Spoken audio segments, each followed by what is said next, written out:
അപ്പോൾ ഞങ്ങൾ ഇനി അടുത്തതായിട്ട് പോണത് ആഗ്ര ഫോർട്ട് കാണാം. അപ്പോൾ ആ കാണുന്നതാണ് ആഗ്ര ഫോർട്ട്. അപ്പോൾ നമ്മൾ അതിൻ്റെ ഉള്ളിലേക്ക് കയറാൻ വേണ്ടിയിട്ട് ഒരു ഓട്ടോയിൽ പോയിക്കൊണ്ടിരിക്കുകയാണ്.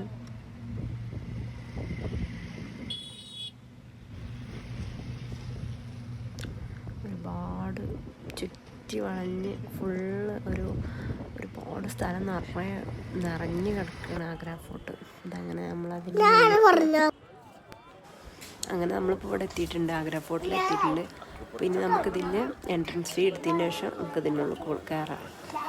ഒരാൾക്ക് 40 റുപ്പീസ് പ്ലസ് 10 റുപ്പീസ്, അങ്ങനെ 50 റുപ്പീസാണ് വരുന്നത് എൻട്രൻസ് ഫീ ആയിട്ട് വരുന്നത്. ഞങ്ങളിതാ അതായത് നമ്മളെ മുഗൾ ചക്രവർത്തിൻ്റെ ഷാജഹാൻ്റെ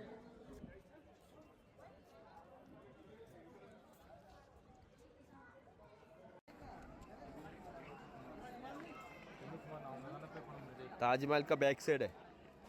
അങ്ങനെ ഇപ്പോൾ ഞങ്ങളിത് ആഗ്ര ഫോർട്ടിൻ്റെ ഉള്ളിൽ കയറിയിട്ട് നമ്മളിതിൻ്റെ ഒരു മേലെ ഒരു ഭാഗത്ത് എത്തുമ്പോൾ നമുക്ക് നമ്മളെ താജ്മഹലിൻ്റെ നേരെ ഒരു ഭാഗം നമുക്ക് കറക്റ്റായിട്ട് ഇതിൻ്റെ മേലെ നിന്ന് കാണാം.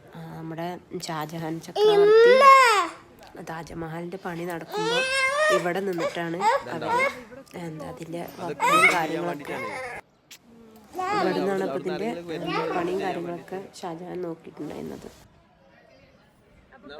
നമ്മളിപ്പോ നിൽക്കുന്നത് ആഗ്ര ഫോർട്ടിലാണ്. ആഗ്ര ഫോർട്ട് താജ്മഹലിന്റെ ബാക്കിലായിട്ട് അങ്ങ് കാണുന്നത് താജ്മഹലിന്റെ ബാക്കിൽ.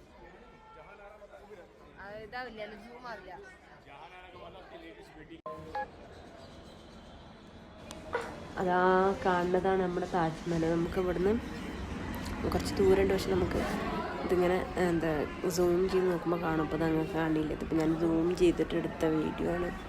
അപ്പോൾ നമുക്ക് ആ താജ്മഹൽ ഇങ്ങനെ നേരെ കാണാൻ സൂം ചെയ്തെടുക്കുമ്പോൾ നമുക്ക് അവിടെ നിൽക്കുമ്പോൾ തന്നെ അത് നല്ലപോലെ കാണും. പക്ഷെ നമ്മൾ വീഡിയോയിലാവുമ്പോൾ നമ്മൾ സൂം ചെയ്തെടുക്കുമ്പോൾ നല്ല ക്ലിയറായിട്ട് കിട്ടും.